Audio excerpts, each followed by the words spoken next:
Today's daf is Chulin daf Samach Zayin. And we are about 20 lines from the bottom of daf Samach Vav Amid Beis. We're in the middle of a brisa. The words Toichlu Mikoil Asher Bamoy. So, Baruch Hashem, we've made it to the final daf of Perek Elu Treifus, a Perek that feels more like a Masechta. And we're in the middle of discussing the simonim of the kosher fish. Now, as it relates to raid and tumult and controversy and polemic, that's very much going to be the topic of today's raid. But up until that point, we have another festa daf gemara to learn. So, keeping it super high level, what makes a fish kosher? The Mishnah, it's based on Psukei HaTorah. Any fish that has snapper v'kaskeses, fins and scales respectively, are kosher fish. In the event that the fish does not have snapper or kaskeses, then the fish is not going to be kosher. The Gemara said that the truth is, anytime a fish has kaskeses, biyodua, you know for sure that it has snapper. If it has snapper, you'd still have to check to see whether it has kaskeses or not. Which means that from a practical standpoint, all you need to do to determine whether a fish is kosher or not kosher is see if it has kaskeses, if it has scales. If it does, you know it has snapper, it's kosher. If it doesn't, then obviously it's not going to be kosher. If that's the case, the Gemara said, why then do we even talk about the snapper? And the Gemara gave a shocking answer. Yagdul Torah v'yader. It's simply to make Torah even bigger and more beautiful than it already is. And therefore we add another siman, even though in theory it's not something that seems to be serving any practical purpose. Now, as it relates to the first part of today's daf, which will naturally segue into the next part of today's daf, we need to become familiar with a few psukim, not so tucked away, because it's together with all the psukim in the second part of Parashat Shmini that talk about the simonim of the kosher fish. Ezet toichlu mikol asher bamayim. The pasuk says that the following is something that one is allowed to eat as it relates to animals that live in sea. As it relates to fish, any fish that has snapper and kaskeses, bamayim, bayamim, ubancholim, oisam teichelu, those are the fish that you're allowed to eat. Snapper v'kaskeses, bayamim, ubancholim, mikol sheretz hamayim, umikol nefesh achaya asher bamayim, sheketzim lochem. Those are fish that you're not going to be allowed to eat. So it's pretty straightforward. One pasuk says you're allowed to eat the fish that have snapper and kaskeses. The other pasuk says you're not allowed to eat the fish that don't have snapper and kaskeses. The very end of yesterday's daf, which was the first part of the brisa that we're in the middle of, said laver olav asay v'lois asay. The first pasuk is in asay, ezet toichlu, and the second pasuk is a lois asay, which mentions sheketzim lochem. It's talking about what it is that you're not allowed to eat. The part of the brisa that we're up to now is going to discuss a diak in the pasuk. The pasuk says, "Ezet toichlu mikol asher bamoyim, kol asher lo yisnaper v'kaskeses bamayim, bayamim ubancholim."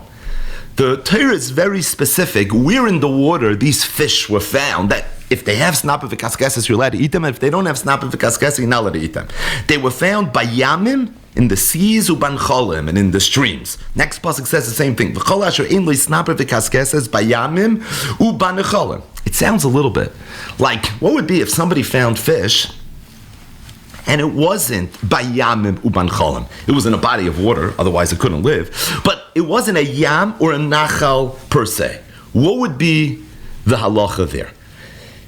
In fact, what's going to emerge from the ensuing discussion is that all bodies of water could be divided into four categories. We have the yamim and the nechalim. Now, what's unique about yamim and nechalim is these are natural sources of water, and the water flows.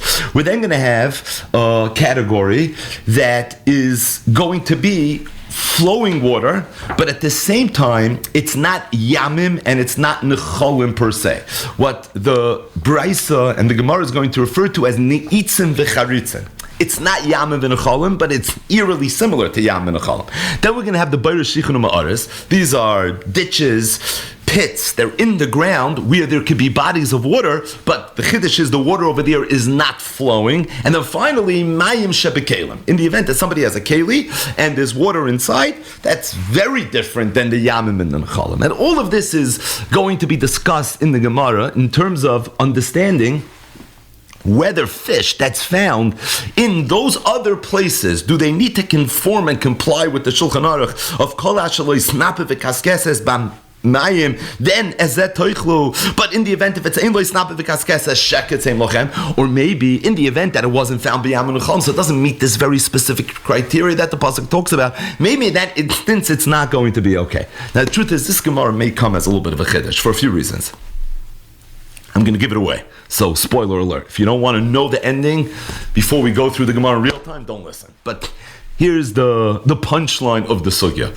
What's going to emerge is that in the event there is a body of water and it doesn't conform to Yamim and Nechalim, the halacha is any fish that naturally germinate from that body of water is going to be mutter to eat, even if it doesn't have snapper v'kaskesses. So, for example, what's referred to as sheretz hamayim. Now, you have to know if sheretz hamayim is fish or not fish.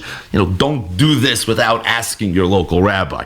But keeping it on a daf yomi diga level, in the event that there's a keli and the keli has water, and this fish that didn't come from a yam or a nachal, but it germinated from the mayim shabakeli, which scientifically you have to understand and define a little bit better. But again, keeping this on a daf yomi level, in the event that you have that type of sheretz hamayim, or maybe that type of fish, so the halacha is, it's going to be mutter. You'll be allowed to eat it even if it doesn't have a snapper v'kaskesses. The same is true in the event that the fish comes from Beirish Shichun Ma'aris. Again, if it came from a Yam and a Nachal and then it eventually ended up in Beirish Shichun Ma'aris, in that situation, of course, it's not going to be okay. But assuming it germinated from the Beirish Shichun Ma'aris, so then it's also going to be fine.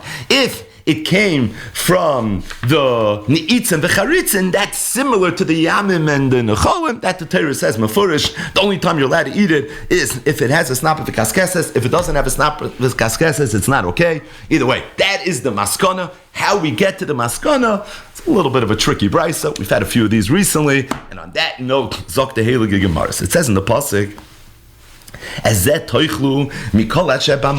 the first of the two psukim that we mentioned earlier. It says the Braisa, why do you need those words? Now, what do you mean?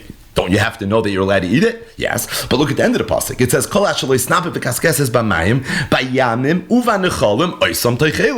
why do you have to tell it to me twice? In the beginning of the pasuk and at the end of the pasuk. And the Gemara's kasha is, the first time it's mentioned, why is it mentioned? Now, what's the obvious question on the Gemara's kasha? You're asking why it mentioned it the first time? The kasha should be why it mentioned it the second time. The answer is going to be, because we're not going to have a good answer as to why it mentioned it the second time. We'll have a good answer of why it would have mentioned the first time. So if the first time is extra, then we have a little bit of a mahalach. So we're assuming it's the first one that's extra. And knowing that already, the Gemara says, why did we mention it that first time? Because I would have thought, you find in this pasuk, there's a heter to eat fish that don't have the snapper, the kaskeses. Not only is there a heter mentioned once, there's a heter mentioned twice. The one time that it's mentioned mefurish, which means explicitly. The second time is stam, it's mentioned a little bit more implicitly. But there's two heter,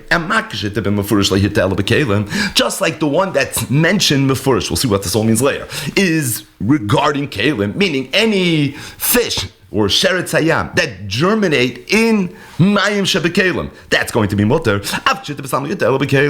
And therefore, I know that the one that's mentioned stam, where it's not so mefurish what exactly the heter is, but I know based on the one that's mefurish is referring to kalim, so the one that's stam is also kalim. So I know from these psukim that any fish that come from Mayim Shebekalim, even if it doesn't have a snapper v'kaskesnes, is going to be mutter. Well, if that's the case, Minayin, how do I know the Rabbis Bar Shichin Ma'aris? Shish Shoysa v'Shoysa Mayim. How do I know that the same would be true in the event that there's Mayim in Bar Shichin Ma'aris, that I'm allowed to be Shoycha, bend down, v'Shoysa and drink, v'Einoi Nimna, and I don't have to be worried that maybe there's some toilas, there's some sheretz, there's some fish over there. I know it's going to be mutter because just like Mayim Shebekalim is not included in this Isra, so too that Mayim shouldn't be included in the Isra as well. Talmud Leimet, that's why the Torah said Toichlu Mikol Hashem Mayim. That's extra, and it's coming to be marba, an exclusion, right? That's an oxymoron. It's coming to be marba miut, and what's that miut? That just like Mayim Shebekalim is excluded from this halacha, it doesn't have to have snapper v'kaskesses. So too,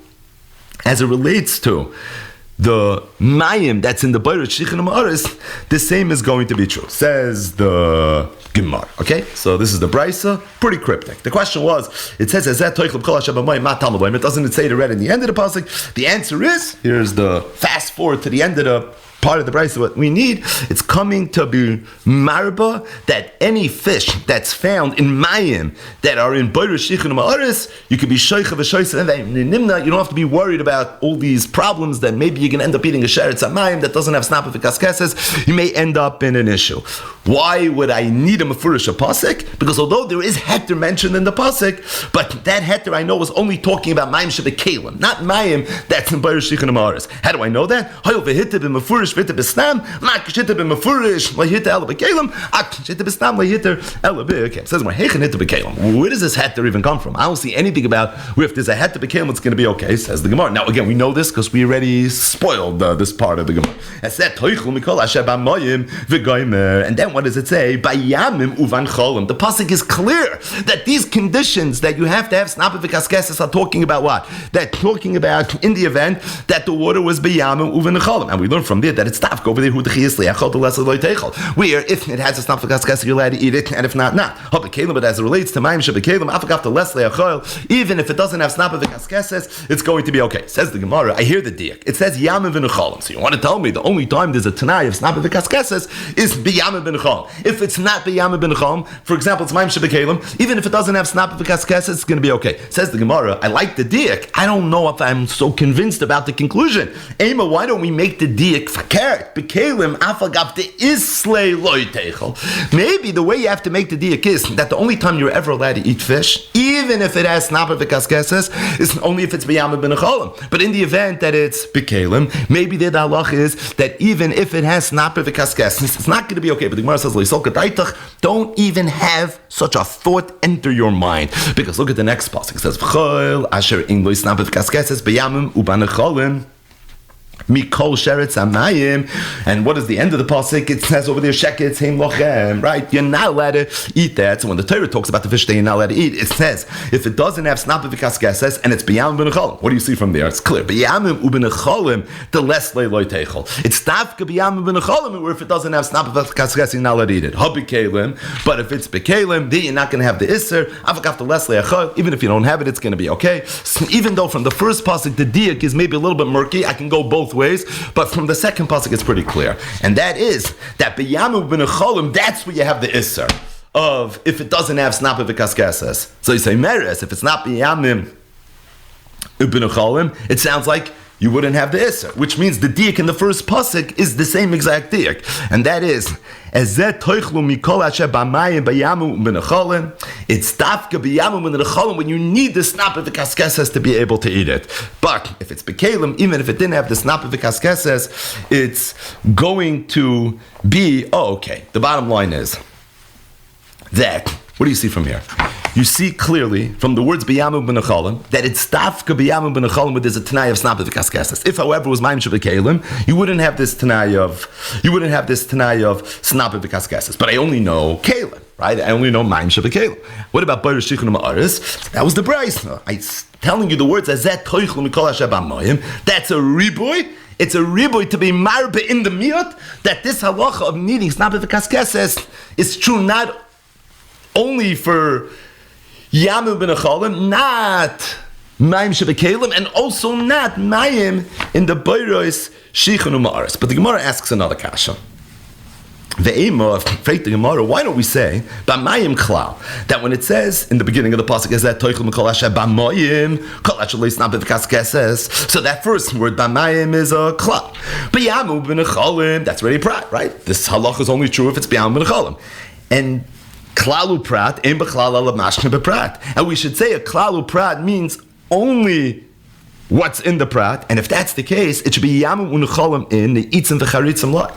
It should be that only if the fish was in the yamu unechalim is there halacha of snap v'kaskeses, but if it's in the itzim v'charitzim, then already not. So what's the Gemara's kasha? It's like a double kasha. The Gemara's kasha is, why do I need a zet toichlu to tell me that the mayim that's in the Baruch Shichin Ma'aris is excluded? I know it's excluded without the zet toichlu from a klalu prat. Oh, and by the way, I think the miyut should not only be for Baruch Shichin Ma'aris, it should be even for nitzim v'charitzin, right? Again, we gave it away. We know nitzim v'charitzin is not included in the miyut. But faith the Gemara kasha that you're telling me a whole shtickle Torah that without esnet toichem kol hashem b'mayim, I would only know to be memayit kelim. Why? Why is this not a klal prat? And it should be only true. I mean, it sounds like a solid klal prat. It should only be true for yam and cholim, which would mean not kelim. It would mean not boirish nichon amaris. It would even mean not nitzav v'charitzim. But ashenegel in yoneinu, why do I need a zet toichlu to be marbe in the mir?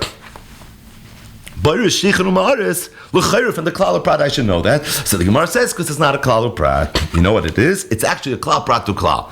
How so? B'mayim, because it says the word b'mayim a second time. It says, "Ezeh toichl mekol hashem b'mayim, kol hashem lo yisnaber v'kaskes," says b'mayim. The second mention of b'mayim, chazav v'kolal, it's a klal prat to klal. Says the Gemara, before we even get involved in the klal prat to klal. Says the Gemara, this is not a klal prat to klal. Hani trei kloli dismichalat adininu. The two klals are right next to each other, right? Esnet toichl kol hashem b'mayim is klal.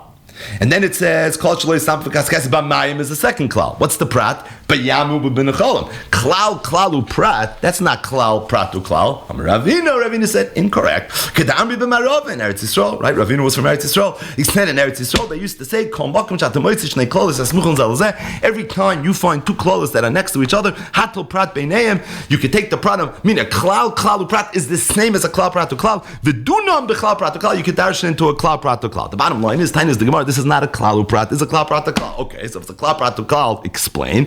Meaning, how would that play itself out? So the Gemara does the work for us. B'mayim klal, b'yamim u'v'nechalim prat, b'mayim chazav v'kola. Klalu prat to klal, what's the rule? You have to do an elokena prat. So you always marbekena prat. Ma prat mefurish mayim noivim, just like the prat is mefurish. It's talking about water that flows. Beyamu u'nechalim, the water flows. Avkol mayim noiv. So too we're going to be marbe anytime the water flows. My Rabbi, what are we going to be marbe? Charitza v'neitzim. The charitza v'neitzim, even though it's not mamish yam u'nechol, but the water flows there, and therefore the isura we're going to be marbe l'eser. Umay miyut. What are we going to be ma'it? What's going to be excluded? Bayrush shichun amaris lateirot. The bayrush shichun amaris, that's going to be mutter, and that's why the bayrush shichun amaris are going to be mutter. You want to know why it's going to be mutter? It's going to be mutter based on the klal prat to klal. Now, if you hit the pause button now for a second, you'd scratch your head. 1 second. We said that the Baruch Shichin Ma'aris is mutter because of zet toichlu, not because of the klal prat to klal. Hold that thought. The Amos says the Gemara, ma prat mefurish mayim gedelim al gabi karka.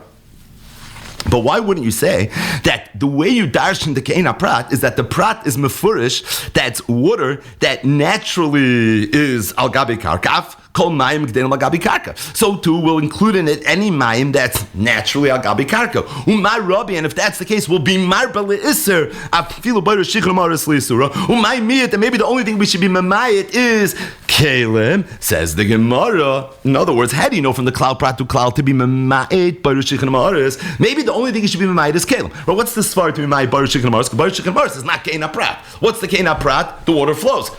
How do you know that's the scope of the keina prat? Maybe the keina prat is anything that's in the ground, as opposed to if it's in the keli. Then afkamina is you would have an issa by Baruch Shikon Amaris, not a heter. So the Gemara, here's the punchline. This is where the whole Gemara comes together. In Cain, toichlu mayahanile. So then, what do I need as that toichlu for? If I cared, that was the whole punchline of the brisa. As that toichlu matalmud loymar, it's coming to be marba or be mamai, depending if you're a glass half empty, glass half full. Right? We're dealing with water here, but either way, the point is we're being marba in the miyat by Rosh Hashanah. It's dafka from Ezet Teichel. Let's do a little bit of a sikuma, because again, this was a very nuanced Gemara. What the Gemara is saying is The pasuk that talks about the fish begins by saying Ezet Toichlu and it concludes by saying Oisam Toichelu.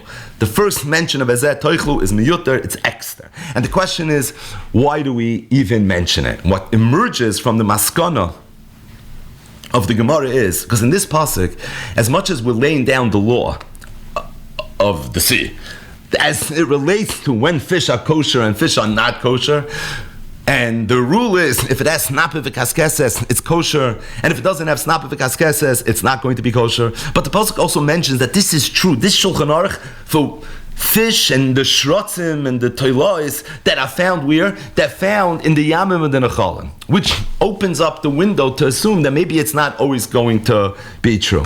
And that's why I need the words Ezet Toichel Mikol HaShabamayim to teach me that if the water was and that's where you found these shrotzim, in that instance, even if it doesn't have snap v'kaskeses, it's still going to be okay. Right? That was the initial brisa. What emerged after further review is the way this developed was as follows. That really in the pasuk there's a klal prat to klal. Because Ezet Toichel Mikol HaShabamayim is a klal. And then it says again, Kol HaShaloi snap v'kaskeses b'mayim. And then it says Bayam B'Nechalim. It's a klal klatu prat, which Ravina said and Yisrael they said is the same as a klal prat to klal. Wait, you have over here as a klal prat to klal. Be'etzem mitzat the klal prat to klal, there would have been mokim to say that we're going to be marba le'isser, anything that's similar to Yam B'Nechalim.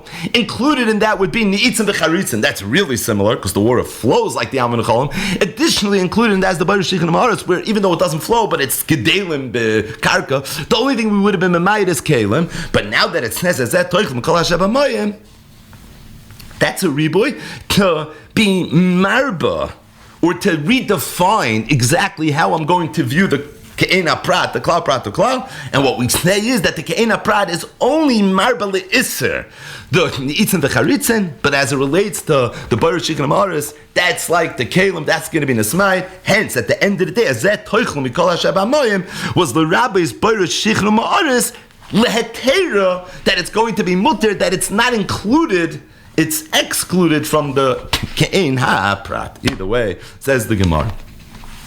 What we just mentioned now was one version of how we come to this maskana, that as it relates to a sheretz hamayim or a fish that's gadol, the halacha is it's going to be okay. The Rabbi Shmuel Tana, the Yeshiva Rabbi Shmuel, they learned this a little bit differently. They said it says b'mayim shtei pon. It says it twice. Ain't a klal prat. This is not a klal prat. This is not a klal prat. El ribo miyot. What this is a ribo miyot. Now we know throughout Shas there's a machlokes tanam whether we darshan what seems like a klal and a prat as klal prat, or whether we darshan as a ribo miyot. What's the difference between klal prat and ribo miyot? So klal prat ein b'chlal ala mashne b'prat. Ribo miyot, the rule is ein b'chlal ala ke'ein mashne b'prat. If you darshan, I'm sorry, klal prat is ein b'chlal ala mashne b'prat. Klal prat to klal is ein b'chlal ala ke'ein mashne b'prat. If you darshan ribo miyot, a ribo miyot is the equivalent of a klal prat to klal. So it's ein be riboy ela ke'ein mashne b'miyot. When you have a riboy miyot, then riboy you have even more than ke'ein. When marba everything, when my miyot, when miyot only one thing. The davar echad, that's the only thing that we're going to be miyot. Very Rabbi Shmuel said that the way you learn this parsha over here, the b'mayims and the yam and the cholims, is not in the mahalach of klal prat and klal prat to klal, but rather it's in the mahalach of riboy miyot and riboy miyot riboy. How so? B'mayim riboy. Bayamu b'nechalim miyat. B'mayim the second time chaz of a riba miyat to riba akol. So if you have a riba miyat riba, you're marba everything. My rabbi, what are you going to be marba? Charitzim v'ni'itzim liyisura. My miyat, what are you going to be mamayit? Baruch shichan maris lehetera. You're going to be mamayit baruch shichan umaaris. So you want to know why baruch shichan umaaris is going to be mutter according to Rabbi Shmuel? It's because they held it was a riba miyat riba, and riba miyat you mamayit davar echad. And what's the most obvious thing to be mamayit? Baruch shichan umaaris. What's the Gemara's obvious kasha? That's not the most obvious thing to be made. Most obvious thing to be made is kalim. Ema my riba baruch shichan umaaris liyisura. If you're being marba everything with the exception of one thing, you should include in the riba baruch shichan umaaris my miyat kalim. The only thing you should be made is kalim. But the Gemara says maskim, but im kain toichlu maya hanile, because it says toichlu. So that's how I know to go ahead and I have to be marba or be mema'et, another thing, right? And what's the other thing I'm going to be mema'et? The other thing I'm going to be mema'et is the boiros the Shichin and the Ma'aris. Says the Gemara, Ve'epochana. How do I know that we're being memayet the Baruch Shichin Ma'aris and we're being marbad in Itzim v'charitza and Efsha Fakert? Right? Why are we assuming that the Baruch Shichin Ma'aris is less similar to the Riboy, the Yam and Cholim? Maybe it's the Itzim v'charitza that are less similar. So the Gemara says, Kedetanu matisyo, the Tani matisyo bar Yehuda, Mayro Isla Rabbis Baruch Shichin Ma'aris, like Teir, Loitza Charitza and Itzim Li'Sura, Mamish this kasha. So he said, Marbani Baruch Shichin Ma'aris, the reason I'm being marbad Baruch Shichin Ma'aris is Shehei Nat Surim, Kikelim, because they're all in one place. They're eingesammelt, right, in one area, in one location, like the Mayim Shabbakelim. As opposed to the Charitza and the Itzim, She'ein Atzurim Kekelim, which are not Atzur Kekelim, they flow, and as a result, they're more similar to the Riboy. That's why I'm going to be Marba, whereas I'm going to be Maita. So the very Rabbi Shmuel, L'halacha held the same thing that the previous price held. No nafkamina l'halacha. That if you have water in Yam and Cholim and there's fish there, there's shrotzim over there, again, it's pashut. What's the halacha? The halacha is, if it's snap of the kaskeses, it's okay. If there's no snap of the kaskeses, it's not going to be okay. As it relates to Ni'itzin v'charitzin, same thing. As it relates to Boira Shichun and Ma'aris, there, even if it doesn't have snap of kaskeses, it's going to be kosher, and certainly if it's bekalim, it's going to be the same thing. How they got there was a little bit different. The Tana, the first Raisa, got there through the methodology of Klal Prat Klal. The Tana of the Rabbi Shmuel got there through the methodology of Riboy Miat Riboy. But at the end of the day, they ended up sort of in the same place, and that is l'halacha. There's going to be no nafkamina. The Gemara said that even though there's a Klal Prat Klal, according to the first Tana, and there's a Riboy Miat Riboy, according to the Rabbi Shmuel, at the same time we needed some assistance in order to get to where we got by having the extra words as that teichel. Because based on the Klal Prat Klal alone, I would only know to be Mayit Kelim, and based on the Riboy Miat Riboy, I would only know to be Mayit Kelim. It's dafka because I also have as that teichel, I have those extra words. That's how I know that we're going to be marba in the miat. And what are we going to be marba? Baruch Shichin Ma'aris. One obvious ha'ara that Rashi bavarans, and that is the way Rabbi Shmuel holds Riboy Miat Riboy. We always make such a big deal about this. Rabbi Shmuel Omer, he's klal prat the klal. If you ever see Rabbi Shmuel Omer one time, you know he holds klal prat. He doesn't hold Miat Riboy. So what's going on over here? I mean, it's not Rabbi Shmuel. It's Rabbi Shmuel's yeshiva. But it'd be hard to believe that in Rabbi Shmuel's yeshiva they didn't follow the halachas of klal prat and klal prat the klal. So Rashi says, what's the pshat? It's pasha, because this is not a regular klal prat the klal. This is a klalu prat. And even Rabbi Shmuel Omer holds that if you have a klalu prat, that's already Riboy. So when do I hold klal prat? That's if it's your traditional klal prat to klal, prat to klal. But to the extent that it's a klalu prat, there Rabbi Shmuel holds you have to dash riba. But again, this is all semantics, because at the end of the day, Allah L'maisa, everybody ended up in the same place. Just one postscript before we get to the latter part of the daf, and that is that if you go back to the beginning of the Brisa, the Brisa said, it says, "Azet toichel mikol hashem b'moyim." Ma talmud loymar sheyachol hoil hitte b'mefurish v'hitte b'stam. Ma hitte b'mefurish lehitte ela b'kelim. Av hitte b'stam lehitte ela b'kelim. As if there were two heterim of some type of fish that, even though it doesn't have stam for kaskeses, mentioned in the psukim. One time it was mefurish, the other time it was stam. Just like the mefurish one is only kelim. At least that's what you would think without as that toichel mikol hashem b'moyim, right? Based on the klal prat the klal riboy miat riboy. So too, the one that's bestam is the same way. Now, what are the two heterim? So it's obvious. It's the two psukim that mention yamim u'necholim. As that toichel mikol hashem b'moyim, kol hashem lo yistam v'kaskes v'mayim b'yamim b'necholim, and then v'chol she'en lo yistam v'kaskes v'yamim b'necholim, kol she'eretz hamayim kol nefesh hachayim asher b'mayim sheketzim lochem. It's clearly those two psukim, but the Gemara wants to know which is the mefurish one and which is the sasum one. Hay sasum v'hay mefurish. Says the Gemara, pligi ba Rav Acha v'Ravina, which we spoke a lot about this in the beginning of the Masechta, right? Rav Acha Ravina, you find a lot of pligi buzz, and we don't know who said what, because who's Rav Acha? It's Rav Acha Brei Rava. Who's Ravina, Rav Acha, Brei Rava, and Ravina, they're both the right-hand men of Rav Ashi, and that's why so many times in Shas, just like Rav and Shmuel, we don't know sometimes who said what, because they always come together. Rav Acha, Stam Rav Acha, Rav Acha Brei Rava, and Ravina falls into this category. But either way, says the Gemara, it was Machlekes Rav Acha and Ravina Chadam once said Yesh loy mefurish ve'en loy sasam. The first pasuk that says as zet toichel mekol shabamayim kol ashayi loy snaper v'kaskeses. That's the one that's mefurish that Kalim is going to be mutter, as opposed to the next pasuk kol ashayin loy snaper v'kaskeses bayam banacholim mikol sheretz hamayim. That's the one that's sasam, where it's not mefurish. The other one is just the opposite. Ein loy mefurish ve'yesh loy sasam. The Gemara explains. My time with the man yesh loy mefurish. The one that said that yesh loy is mefurish. Why would he say that's the one that's mefurish? On Malach, he'll tell you minei who to come Nishtari Kalim. He said, because what do you mean? Go back to the original brisa. That seems to be the pasuk from where we see the heter. As that toichlu mikol asher b'mayim, kol asher lo yisnav v'kat. The pasuk's telling you what you're allowed to eat. If it's b'mayim and it's bayamum v'necholim, then it has to have snapa v'kaskesas. But it sounds like if it's b'mayim, not bayamum v'necholim, it doesn't have to have snapa v'kaskesas. So this is the one that's telling you what you're allowed to eat, and it's telling you can eat something that's b'mayim. Although if it's bayamum v'necholim, it has to have snapa v'kaskesas. So this is where it's mefurish laheter. If it's b'mayim, not bayamum v'necholim, even if it doesn't have snapa v'kaskesas, right? Sounds clear. Again, why would this be mefurish? Because it's the one that says heter. The other one says isser. The other one says shtikl teira. But this is the one that says it. My time the mandama ein loy mefurish. The other mandama that said ein loy is mefurish. Why did he say that? The hayu de kamucha chahech. Because if you remember, the Gemara earlier said that. How do I know the darshan in this pasuk? That what the pasuk is saying is that when it comes to not yam menuchalim, even if it doesn't have snap v'kaskes, it says mutter. Maybe if I care, even if it has snap v'kaskes, it's also. Maybe it says zed toichlu.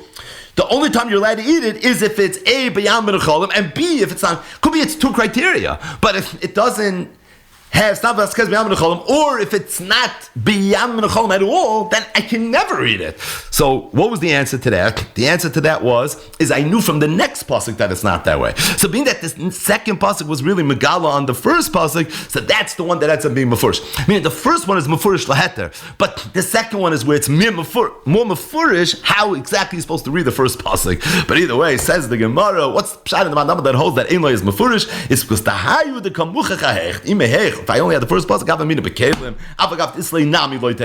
it was only because of a diktuk in the second pasuk that the isser is only true b'yamim menuchalim. So it's memeris, if it's not b'yamim menuchalim, it's mutter. Now I know that the first pasuk, when it says that you have to have snappy v'kaskesnes b'yamim menuchalim, it means because if it's not b'yamim menuchalim, I'm allowed to eat it even if it doesn't have snappy v'kaskesnes. The second pasuk was megala on the first pasuk. That's why it's the second pasuk that's considered the first. Again, from the first pasuk alone, there would have been two ways to make the diak of yam menuchalim as opposed to kalim. Either b'kalim it's always mutter, or b'kalim it's always aser, right? The pasuk just tells you mutter, snapping v'kaskesnes, yam menuchalim.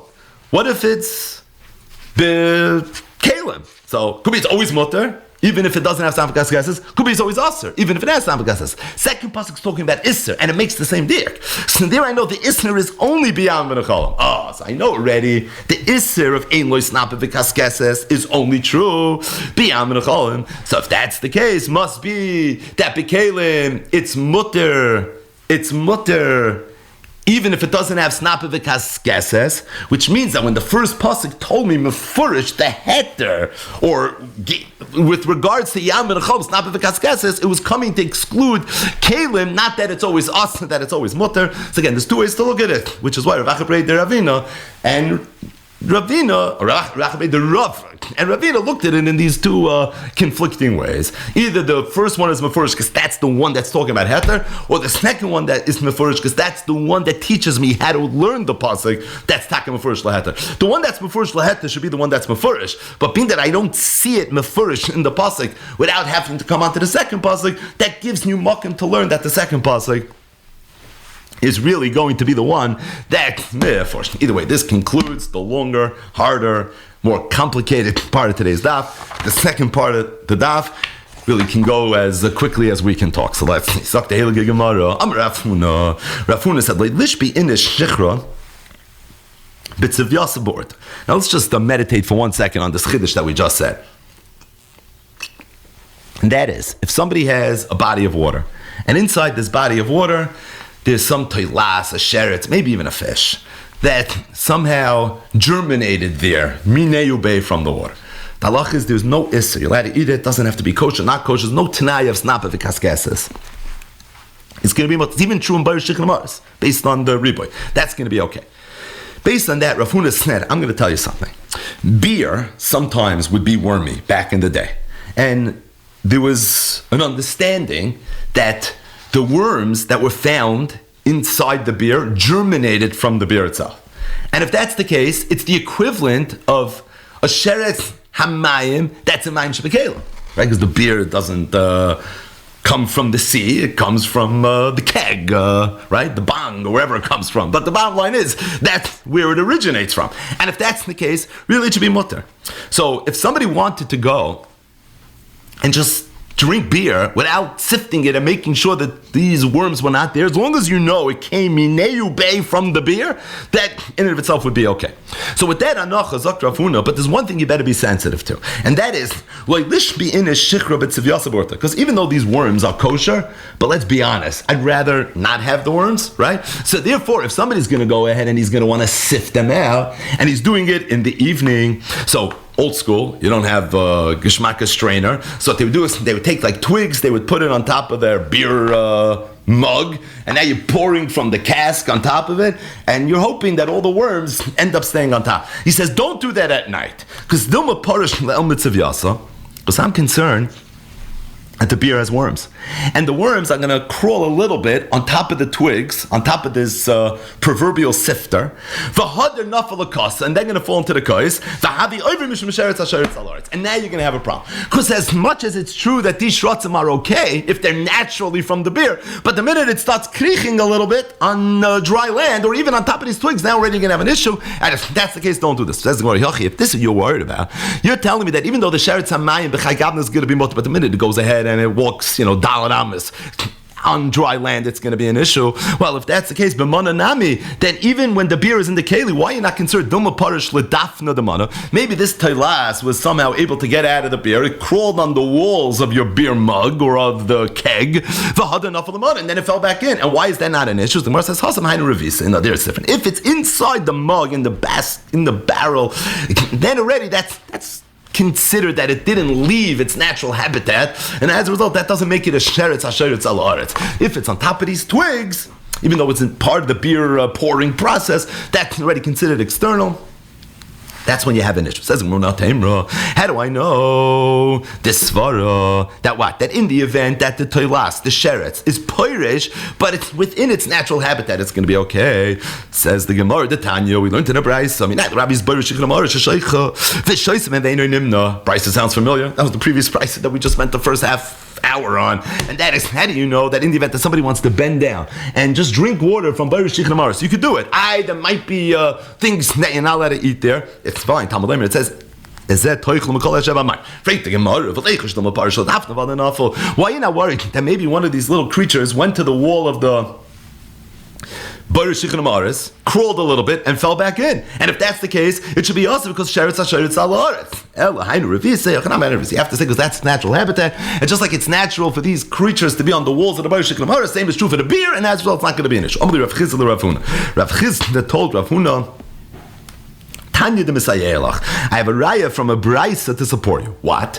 Your chiddush that even though you have here something that naturally grows inside the beer, but to the extent that it goes on top of this sieve, at that point it's going to be an issue. So if it's on top of these twigs, you're going to have a problem. Therefore, don't do it at night because you won't know if it happened. So what's the raya? V'chol sheretz hasheretz ala haaretz sheketzu lo yeyachal. Says the brayso, the rabbis yavchushin. It's coming to me about certain types of gnats that used to grow inside the wine. And what's the halacha? Shesinanon, that in the event that you go ahead and you strain them, right? So the halacha is, if you sift them out, it's going to be asa b'achila, and it's learned out from v'chol hasheretz hasheretz ala haaretz. Now, time of the sinanon, it's only a problem if you sifted it. Haloi sinanon shari, because they naturally come from the wine. So what's the problem if you sifted it? Because now already with sheretz hasheretz al haaretz. So Rav Huna said this grace halacha that I'm worried about like lishbi and shikra b'tziviyas urta dil maparish lo mitziviyas av adanafal kasav av over mishum sheretz hasheretz al haaretz. Rav Chizda, who was a talmud of Rav Huna, told him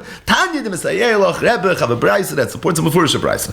They say not beer, wine, which is of course me'inya, le'inya, ba'isa inyan, there too, naturally, if there's something there, I'm not so concerned about it. But the minute it crawls a little bit, that's when I would have an issue.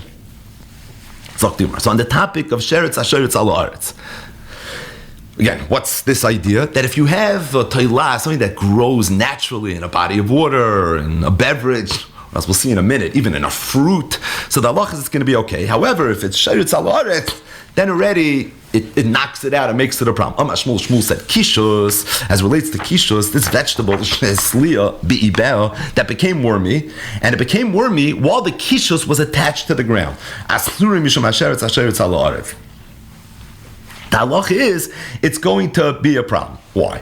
Because this worm walks inside the kishus. The kishus is attached to the ground. So even though it comes from the kishus, but the kishus is part of the aretz. And if it's part of the aretz, it's sheretz hasheretz al aretz, it's going to be an issue. Right? This is mamash the same chiddush. Even though you have the worm from the beer and the gnat from the wine, here you have the worm in the kishus.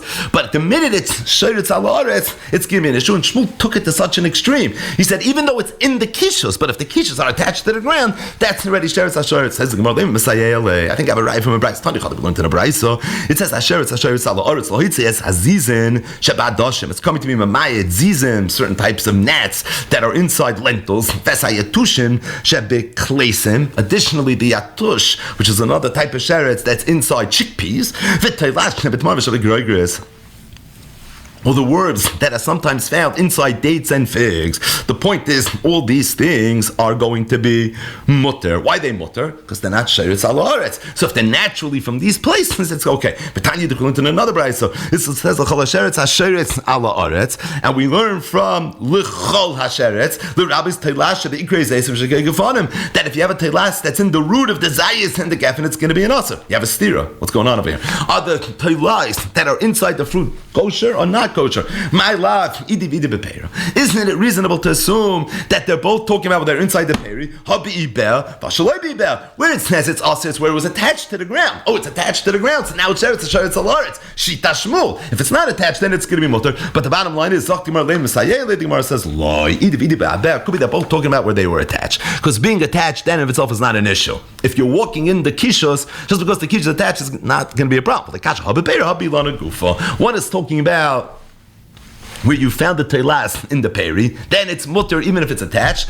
The one that says that it's going to be a problem is when it was walking in the actual elon. The elon is different. In the peri, attached to the elon, maybe not. But in the elon gufa, that for sure is an issue. The Gemara says, Deikonami, Diktoni, Teilas, Shebe'ikre Zeisnim, Shebe'ikre Gefana. What does ikre mean? Ikre means the root. You're talking about the actual tree. Shma mina, you see clearly that this has nothing to do with Shmuel. In fact, Tosfos discusses, is this a kasha on Shmuel? Right? Because it sounds like it might be a kasha on Shmuel. It sounds like the only time it's going to be a problem if it's be'ikre zeis and be'ikre gefanim. If, however, it's in the fruit and the fruit is attached, then maybe it won't be an issue. Ayin Tosfos. But Rabbi Yosef cleared the following question. He said, Pirsha umeisa ma. What would be the halacha if there was a teilas that naturally grew inside a fruit? Which again, we see is not really asa.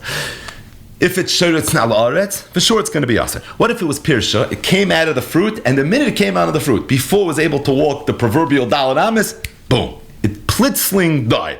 Mao, what is halacha? Miktsasa mao. What would be if part of the teilas came out, but part of it didn't come out? La'avra oila mao. What would be if it came to Avra Olam, it didn't even touch the ground. Before it touched the ground, at that point somebody went ahead and he ate it. What would be the halacha there? In all these cases, take away Rav Ashi, a similar question. Legag tomorrow mao. What would be if the worm came out of the fruit and never walked on the ground, but it took a little bit of a stroll on the rooftop of the fig, right? It's war, the date, right? Walking on top of this date. What would be the halacha over there? Legagari nasa. Or what would be if it didn't leave the actual fruit and walk on top of the fruit, but it walked on the roof of the seed? So it was inside the seed, it comes out of the seed, and it's all inside the fruit, and it's walking on top of the seed of the fruit. What would be the halach in those cases? Again, is this sheretz hasheretz al haaretz mitmar l'tmar mal? What would be if there were two tmarim next to each other, and somehow it made like a tunnel? It was able to get from one tmar to the other tmar.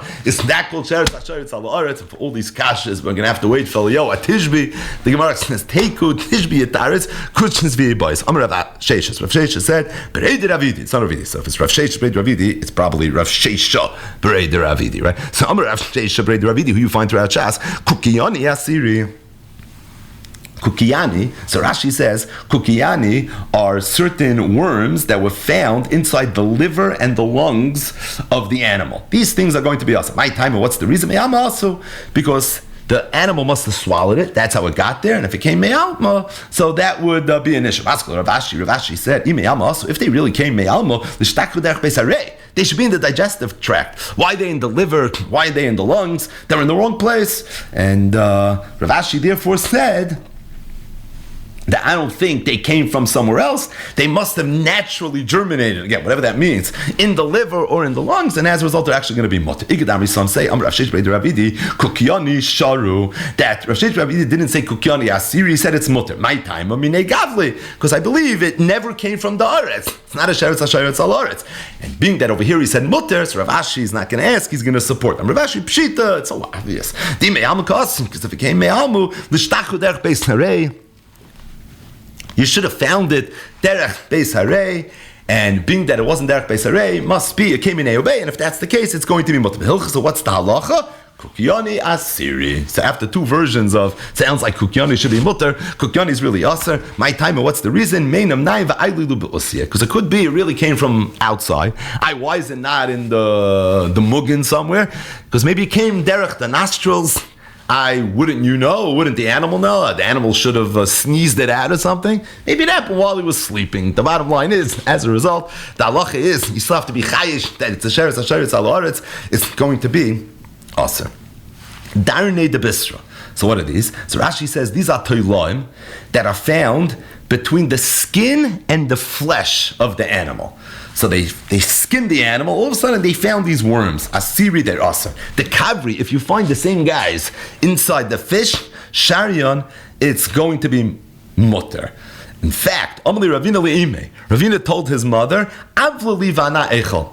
So he knew that sometimes these toilaim were found inside the fish. He also knew it was kosher, but he was a little squeamish, was Ravina. So Ravina tells his mother, he says, do me a favor, grind them well. I just don't want to see them. Yeah, they taste fine. I'm okay with them being in the recipe, but I'd rather you turn them into some sort of thing that I'm not able to see. So Ravina told his mother, bottom line is, this was something he was okay with. I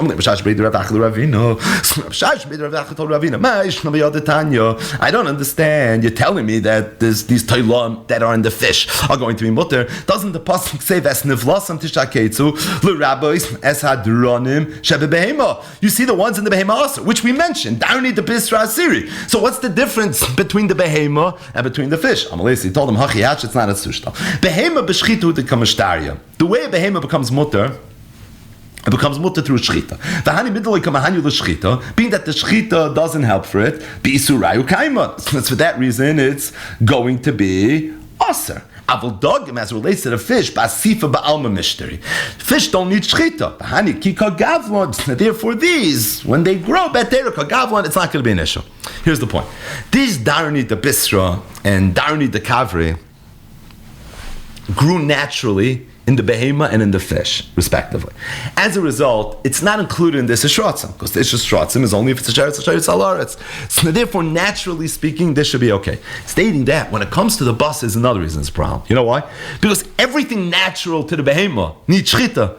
So if this is part of the behema, you still need shchita. And there's no mucker to say that shchita is matter. So therefore, it remains aser. Down the bisri asiri. Fish don't require shchita. You just have to make sure it's not a sheretz al haaretz. It's not a sheretz al haaretz, and it's for that reason, Sharian, this is something that is going to be mutter. Another brisa.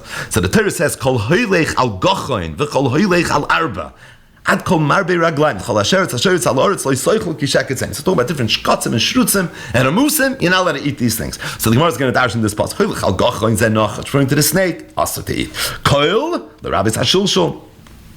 You're not allowed to eat the worm, right? So from the snake to the worm and everything in between. That's hadoim l'shulshul. If it's limited to the shulshul. Al arba, the akrab is referring to a scorpion. The chol hoylech, the word koil is l'rabbeis es ha-chipushes. It's coming to be marba the chipushes. Meaning the first koil was on kol hoylech al gachain. The second koil is kol hoylech al arba. That's hadoim l'chipushes. So when marba, anything that is even similar to the chipushes. Marbe raglayim zen nodal. That's the centipede in English. Ad kol marbe raglayim l'rabis es hadoima ves hadoima l'doima. If it's similar or if it's similar to similar, take a look at the Rishonim and what those two things are. And if it's similar, what does it mean? Like similar, ben benoishel similar? But either way, this is something that the Rishonim talk about. Ayin Sham. What's the bottom line before we see this very, very last Gemara? And make a hadra. So before this last Gemara, what emerged really from today's daf, I think, is a very big chiddush. Very, very big chiddush. If someone never learned Chulin daf samach zayin, this is going to be a little surprising. And that is, there are certain fish, worms, shrotzim, that you're allowed to eat.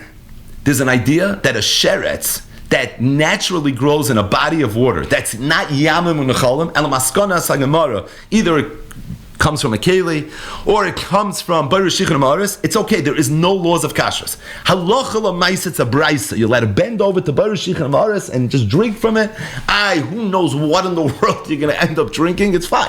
This is something, as long as it naturally came from there. As long as it naturally came from there, then of itself is going to be okay. The same is true for food, like regular shkatzim v'masim. If you have a fruit that's wormy, assuming that it germinated from the fruit itself, it was never shayritz ala aretz, who would want to eat it? Even Ravina was a little, I'm not sure, I'm so up to this. But the bottom line is that also is going to be okay. It's all based on limudim over here in the psukim. Either way, zok the heilige Gemara. Tan.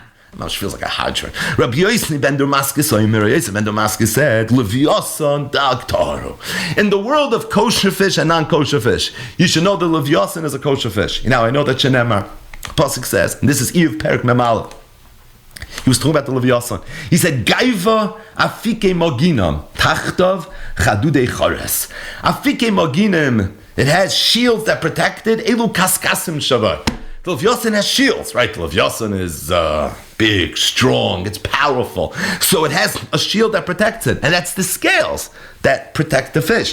Tachtav chadudei chores. What's that referring to? Elu snapirim sheberech behem. Chadude means it's sharp. They have these sharp fins that allow them to swim, allow them to get around. That's referring to the fins. The bottom line is, if it has scales and it has fins, if it has kaskasim and it has snapirim, that means it's kosher.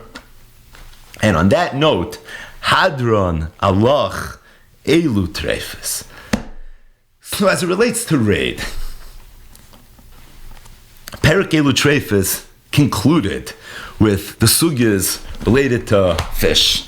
I think it's kedai to end with one last raid bite. Again, no one says we're not going to come back to this raid in the next parak or two, but at least to end and make a hadron on Perik Elu Trefes with a topic related to fish. Is it kosher or is it non-kosher? That many, many years ago took the world by storm. In fact, the Rosh HaMedabrim in this whole noisei was none other than the great Noida B'Yehuda, Rabbi Cheskel Landau, the Bezin of Prague. In fact, the tshuva that the Noida B'Yehuda wrote about this particular fish goes down as arguably the most famous tshuva in Tshuva's Noida B'Yehuda. So imagine that, because there are a few pretty famous ones. But this is definitely in the conversation. It's on the Mount Rushmore of Tshuva's Noida B'Yehuda in terms of the impact that it made b'shaitai and the legacy that this tshuva holds. So the tshuva, which is printed, ironically, in Madura Tinyana, this is not a Madura Kama, but this is a Madura Tinyana, it's in Yeridea Simin Chavches. The background is that there was a kahila in Romania / Hungary that was called Temeshvar. The kahila of Temeshvar had formerly been a kahila of Ashkenazi Jews, but over the last few decades, prior to when the Noida B'Yehuda sat down and wrote this tshuva, a lot of Sfardim had come from different countries and they had settled it to the point that the kahila of of Temeshvar was almost 50% Ashkenazi and 50% Sephardi. Now, there was a certain fish that was native to that area. The fish in the tshuva from the Noda B'Yehuda is called the stirl, or the shtirl. Today it's known as the sterlet, which is a member of the sturgeon species of fish. More about that later. And this fish, the Ashkenazi Jews in Temeshvar had not eaten, as long as anybody can remember. But now you have all these Sephardi Jews that are coming, and they say that in Morocco and Tunisia, these different places that we lived in, we used to also have access to this stirl, and we used to eat it. And as a result, they're arguing that this fish is really kosher. Now, what happened was these two minhagim emerged. There were the Jews that ate it, there were Jews that didn't eat it. In the year 1781, Temeshvar hired a new Rav. And the Rav's name was Reb Tzvi Hersh Segal. He was a Talmud Muvik of the Noda B'Yehuda. He was, in the words of Reb Shmuel Landau, Mei Oichlei Shulchana. He was very, very close to the Noda B'Yehuda. And he comes into the city, and he sees there's this big tumult. You do eat the fish, you don't eat the fish. And he says, you know what, I have access to Rabban Shel Kol Bnei Agoyla, my great Rebbe. And he sends a letter to his Rebbe, and he asks his Rebbe, this fish, is it kosher or is it not kosher? And included in the package that he sent him, this must have gone certified mail or FedEx, he sends him an actual fish. And he tells Rabbi Yehuda, this is the fish that everybody's talking about, everybody's tumbling about, and I need to be machriya this, because that makes sense. Some say it's kosher, the others say this is mamish not kosher. Is it okay or is it not okay? So Rabbi Yehuda sits down and he writes a tshuva. He says, Doime doidi litzvi ula oifer, hanoisin imrei shefer, eshkol ha-koifer, harehu, kvoid ahuvi yedidi v'chavivi, harav hagadol, ma'oiz u'migdol, hachochem ha-sholem, oitzer bolem, Reb Tzvi Hersh Segal of Bezen the Kehila Kedosha Temeshvar. Michtavi higiyani mimachras yom ha-kippurim im hadag. You don't see this every day. Right? Every tshuva starts Michtavi higiyani, but doesn't usually come with a bottle of wine, right? Doesn't usually come with a fish. Right? Sounds nice. But Michtavi higiyani mimachras yom ha-kippurim. I got this the day after Yom Kippur im hadag, together with the fish. And you asked me to try to figure out what's going on over here. Now, it seems that one of the questions Rav Tzvi Segal had asked the Noda B'Yehuda was, these Sephardic Jews that are coming from faraway lands, do they have an emunus to say that where we were, people used to eat it? Like, are they even believed? And that's really what the first paragraph of the tshuva is about. He says, you want to know if they're believed? He says, number one, this is Eidecha Nemam Be'isurim. They would be believed. But besides, it's not an Eidech. You tell me a whole Kehila, people are coming and telling you. So in terms of believing their Messiah that they have, that they used to eat this fish, there's no question in the world that this is something that's going to be okay. V'omnam, he says, I took the fish and I looked at it and I experimented on it and I tried figuring out whether this is okay or not. And I'm going to tell you what my findings were. But in order to appreciate the finding of the Noda B'Yehuda, we need to learn one Ramban ala Torah. This Ramban is in Parshas Shmini, and it's on the pasuk of Ezet Toichel Mikol Asher B'Amoyim Kol Asher Lo Yisnaper V'Kaskeses, which was the topic of the last two daf in the Perek Elu Treifet. Zok the Ramban. This is such a critical Ramban. Snapirim. What are fins? Elu Ashat Bahem. Right? These are what the animal swims with. Kaskasim. What are scales? Elu Akfuam Bay. These are what is part and parcel of the actual fish. It's Lashon Rashi, and it comes from the Gemara Masechtas Chulin, the Mishnah Daf Nun Tes Amud Aleph. Says the Ramban, Avaloi Tovim U'Lashonim. Even though Chazal said that the kaskasim akfum to the fish, do not mistakenly understand the words of the sages to mean shein kfuim begufa mamish, that they're literally attached to the body of the fish, udvukim ba'iradag, and they're literally one with the skin of the fish. They're not. Avokarim kfuim, the only reason they're referred to as kfuim is she'enam nodim imenu. It's because they don't move. V'loi mizdazim by kisnaper. They don't flap the same way the fins do. But really, they could be removed. In other words, they don't move when they're attached, but they could be removed. In fact, these are the round scales, whose surface is the same as a fingernail,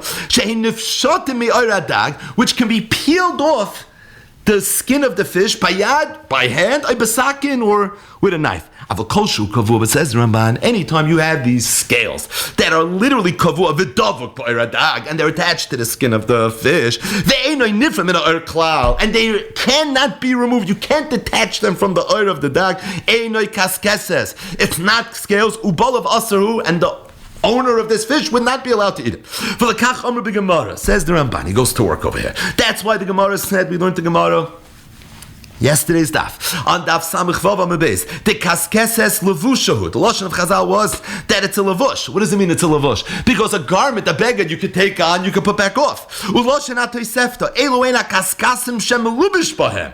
Usnapirim sheshot. What does it mean melubish bahem? Because a beged is something that you could take on, you could put. Says Ramban, take a look at the Targum Unkelis. You know Unkelis Taichis Kaskasin? Unkelis says Vikalfin. What does kalfin mean? It means to peel. They're peels. Shein klipin shalor. Nifshatim in a klofim mimenu kikilfei ha'ilanois va'aperos. You can peel them the same way you can peel the bark of a tree, or you can peel a fruit. V'chein inyan ha'kasav sha'amar v'sirya in kaskasim hu lavash. This is a pasuk in Shmuel that talks about the armor that Goliath was wearing, and it describes it as Syrian kaskasin. Says Ramban, if you ever saw the armor that these tough guys used to wear, so they were all made of these metal rings. So they were covered with metal, right? And sometimes there were little gaps in the metal. So what they would do is they would take these kaskasin, and they would go and they would plug those little holes. But those were things that you can plug, and if you wanted to remove, you can remove it. And that's why armor is referred to as kaskasim, because of the nature that this is something that that can come on and something that can come off. Bottom line, said the Ramban, that you want to know what kaskasim are scales. And even though the Mishnah says they're elu akfuim boy, it's so misleading, like the Ramban, because really it's almost the opposite. Kfuim sounds like you can't move it. Punkt fakir, you have to be able to move it. And if you can't move it, it's not scales. It's by definition something you can move. And now I know that because Chazal referred to it as a levush, and if look at Targum Uklas, Targum refers to it as kalfin, and it's poshet, that's the mashal of Assyria and kaskasim ulavish, referring to Goliath. The bottom line is the Ramban went ahead, and Ramban said an unbelievable chiddush lalacha. He said that the only time scales are scales is if they could be removed. If they can't be removed now. Why is this a chiddush lalacha? Right, we got to absorb this because this is where the whole sturgeon controversy. You know, it's Rambam, you know nothing about sturgeon. This is where it starts. It starts because the Ramban is saying that the kaskasim have to be removable. A chiddush, because the Gemara doesn't say it. It's not a Talmud Bavli, it's not a Talmud Yerushalmi, it's not anywhere in Chazal Teres Kohen. It's nowhere in Chazal. In fact, the Mishnah is mashma fakert, because the Mishnah says that kfuim, and kfuim sounds like they can't be moved. But comes again the Ramban, and the Ramban said just the opposite. Scales need to be removable, and if they're not adjustable and they're not removable and if they're stuck, you can't take it off biyadei besakin. In that instance, this is not going to be considered a scale. How do I know that? I'm learning a diuk in the lashon hapasik and in unkelis, because we refer to it as this levush. Chazal mentioned that in a few different places, and unkelis says kalfin. What does kalfin mean? It means peels, and based on that, if you cannot peel it, it's not going to be kosher. The Shulchan Aruch in Siman Pei Gimel, Dinei Dagim, first halacha. Simonei Dagim mefurashim b'Torah.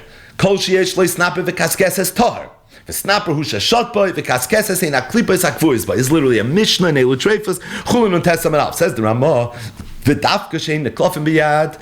Oy b'kli. The only time something's called kaskasin is if you can remove it b'yad or b'kli. But if you can't peel it, it's not called kaskeses. What's the Makar? Says the Ramah, it's the Magen Mishnah, Perek Aleph Halacha Aleph of Hilchas Machalas Asuras. If you look at the Magen Mishnah, what's the Makar to the Magen Mishnah? It's the Ramban ala Torah. So the Ramah in the first Halacha Dinei Dagim brings this Ramban, and that is the only time a fish is considered a kosher fish is in the event that it has scales that can be removed. But to the extent that these scales cannot be removed, in that instance, it's not going to be considered a kosher fish. So says the Noida B'Yehuda. Nachzir le'inyoneinu. V'amnon, anino sisi dagze. The L'shoinei Azav of Shulin B'Yehuda in these next two paragraphs are epic. He said, I experimented with this fish. V'yesh lo shtei shuras kaskasim. They have two rows of scales. Shura achas b'tzad yamin, v'shura achas b'tzad smol. I tried peeling them off with my hand, I couldn't. They could be removed with a keli. And as long as they could be removed with a keli, that's the criteria that you need. That satisfies Ramban said. Biyada v'sakin.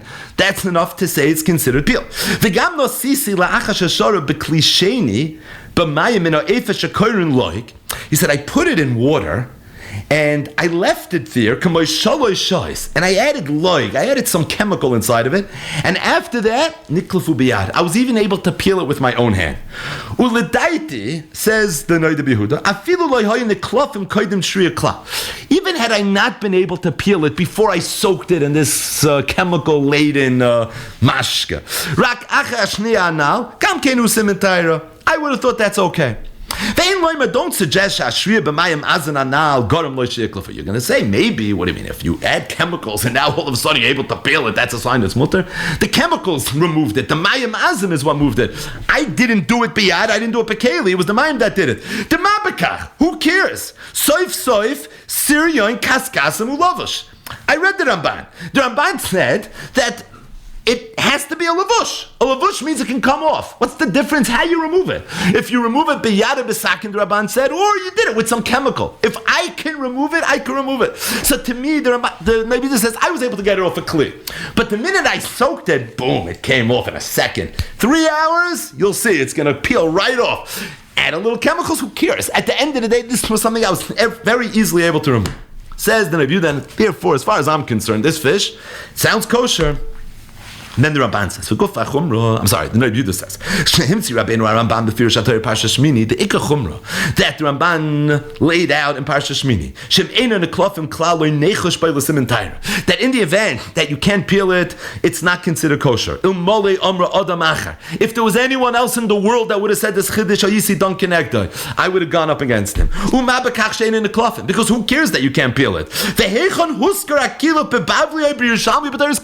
Whoever said a word about Kiluf, Adarabba, B'Mishnah Chulin Daf Nun Tes Number Aleph, Amru Kaskasim Akfuim Boy, Varamban Sham B'Pirusha Nitchak B'Zeh. He tried being doichik what that means. V'kosavim ein neklofim loy nikr levush shareim dvukim ba'or. V'ani oimer, the Ramban says, you're worried about the diak levush? Can you explain to me how you're going to read this pasuk? Oiru basar tal b'sheni. You've said this in Perek Yud. So the oir is also a levush. The bas is also a levush. What, can you peel off the skin of an animal, of a person? Could you remove his basar? No. If yesh litchos ksas, he says, okay, maybe it's not the biggest raya in the world, but the bottom line is, it doesn't say it anywhere. The Mishnah is mashma fakir. And what about oiru basar tal in fact, Rabbi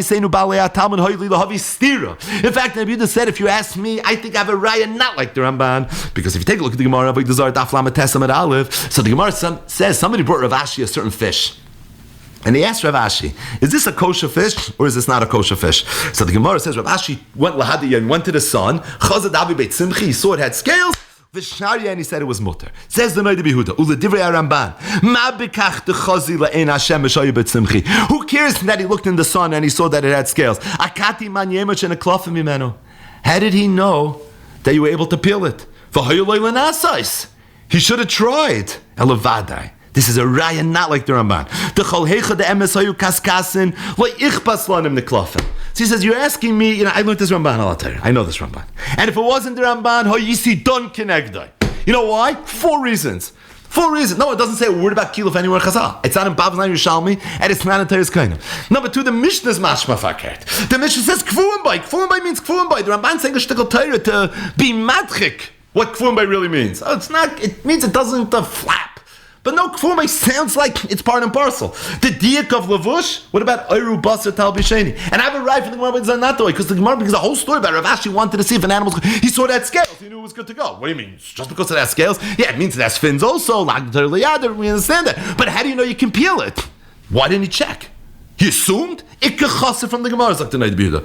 It was all about it. Scales mean nothing if you can't peel it. So the Gemara should have bavarned it. The Gemara should have said he saw that it had scales and he peeled it. So he says, if you're asking me, this whole Ramban is a milsida to me. Avo ma'ese. V'Rabbeinu agadol Ramban omra. V'Rav Magid beperek aleph ma'cholos asurei seviyoi. V'Rabbi Yois breish simin pei gimel eviyoi. V'Ramah kovay b'Ramah. It's tzrichim anu lokuf as neinu v'lishmoya devreim be'ema. We have no choice. Because if everybody brings in, who am I to be chaylik? I have no choice. And we have to be makabel be'ema. But zok to Noda B'Yehuda, I'm being makabel this Rambam, even though I don't understand it. Aval al koponim, kosh and a klofim. As long as you can peel it. I don't care how you got it off. So he writes to his Talmud Reb Tzvi Hersh Segal, the Rav of Temeshvar, Hungary. You should know, this fish that you sent me, Toharu, without any question in the world. There was another fish, which is a whole other discussion that was mentioned, that's called the tick. It seems to also come from the species of sturgeon, so that he didn't send them the actual fish. But the other one that you mentioned, assuming if it meets this criteria, and he says that's what it sounds like from YouTube, but I don't know, I didn't see it. Without any doubt in the world, it's going to be okay. So Rav Tzvi Hersh Segal receives this letter from his Rebbe, from the Gadol Adar, and he immediately goes and he tells his Kehillah, Chevra, this is mutter, this is okay, you're allowed to eat it, everything is fine. And word slowly starts to spread, within Hungary, Romania, that part of Europe, and the word gets out that the Nebuda was mata the fish, this sterlet fish, the stittle, and people went and people started eating it. Now, just to appreciate for a second the chiddush of the Noda B'Yehuda, there are really two chiddushim, right? Number one, he's saying that when the Ramban said that you have to be able to remove it, I don't care how you're able to remove it.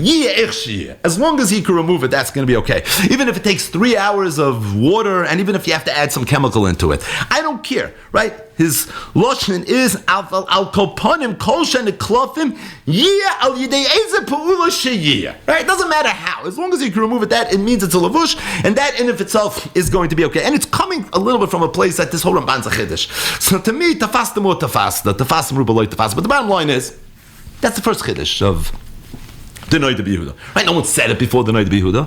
The Ramban's lashon is biyadei besakin. I don't know, if I go ahead and I add some chemicals to it, mechatesa, that's going to be okay. But that's the first chiddush Noda B'Yehuda. Second chiddush Noda B'Yehuda, and this is a very big chiddush, is that the minig Yisrael in Temeshvar, and it sounds like in Hungary, Bechlal, was to be machmer. People did not eat this fish. So to go ahead now and say that something that Yidden were noyeg l'chumra all of a sudden is mutter is not so pasha. One of the mekayres to it being not so pasha is one line in a Rash Bechul Daf Yud Ches Amud Beis. The Rashba's lashon is ulefichach nirali shekol ma shenagu be'iser ve'ein adam yodea ikroi shalisser. Machmas toisei, machmas chaymer, nishol ve'im matirulai. If someone wants to get out of it, you can't be materet. The dilma mishum chumra. Va'ad shenoida she'ikrei machmas tois hoya ein matirulai. If we know that Yidden were noyeg a chumra, and we don't know why they were noyeg the chumra, you can give me reasons why you think it should be mutter, but unless you know the reason that they were noyeg the chumra, and you know how to undermine that reason, the halacha is, it has to remain chomer. And it's not poshit to go ahead and say that a davar shenagu by l'chumra is suddenly going to be mutter. And the Rebbe Yehuda, again, with his big places, said, to me this doesn't even fall into that sugya. It's mutter. It has kaskasim and snap. I don't go off for my life. It's a kosher fish. This is what he sends back. Everything is going to be okay. Fast forward about 15 or so years later. There was a Talmud of the Noda B'Yehuda, who at the time was a Rav of a very chashuva kehila in Hungary, the town of Arad, by the way, not to be confused with Arad in Eretz Yisrael, but in the town of Arad. But this was a man who years later would go down in infamy. His name was Aaron Chorin. Aaron Chorin is today considered one of the proto-reformers. Ad Kidei Kach, the Chassam Sofer in a Tshuva, and this is in Chelik Vav, said about Aaron Chorin. So he describes him as Aaron Chorin Rabbiner. He says, Hamechuna befi Acher. Just like Acher was Yotzel Atar B'Sra, he was Yotzel Atar B'Sra. He was the one that fought very hard for the organ, the Hamburg Temple in 1819, and he got involved in a lot of controversies, and he was on the wrong side of everything during the latter part of his life. And again, the Chassam Sofer called him Acher. But at the time, he's a Talmud of the Noda B'Yehuda.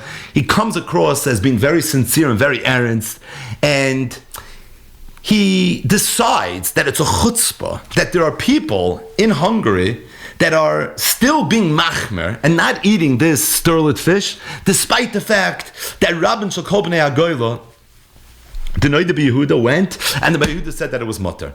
And one day he goes and he, in a very public way, he goes to the shuk, it's on an Erev Shabbos, and he says, I'd like to buy 100 pounds of sterlet, and even that other fish, that tick that the Noida Yehuda mentioned that he never saw, but if it mirrors this fish, it's going to be okay. It makes a big public spiel out of it. Word got around, and I don't know why the gap of time, but several years later, another Hungarian Rav, someone by the name of Rabbi Yitzchak Grieshaber, he was the Paksh Ruv. He was the Ruv, again, a Hungarian city of Paks. He came and he got very disappointed, very upset at the fact that Aaron Choron was making such a big deal about this. And even though he's a Talmud Yehuda, and that Yehuda was Meko, but he felt that this was something that was very, very wrong. And he got into it with Aaron Choron.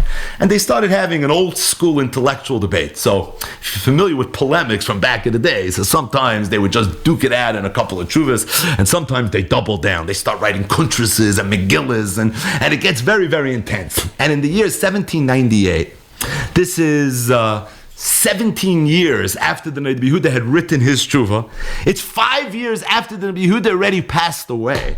He sits down and he writes a kuntras. He calls it Imrei Noyam. This is Aaron Choron, and he's making the argument for why it is that this fish is mutter, and a chutzpah that this year the Pak Sheruv is coming out against me. Adarabba, Moran Shel Kol Yisrael held its mutter. How's it possible that a Hungarian rabbi with a small kehillah can go ahead and paskin kineged Noida Yehuda and even have a certain kanos against people that are mekel? It's a chutzpah noira, and he was so upset. And he goes in and he writes this sefer Imrei Noyam, where he talks all about everything, and he comes out very, very strong.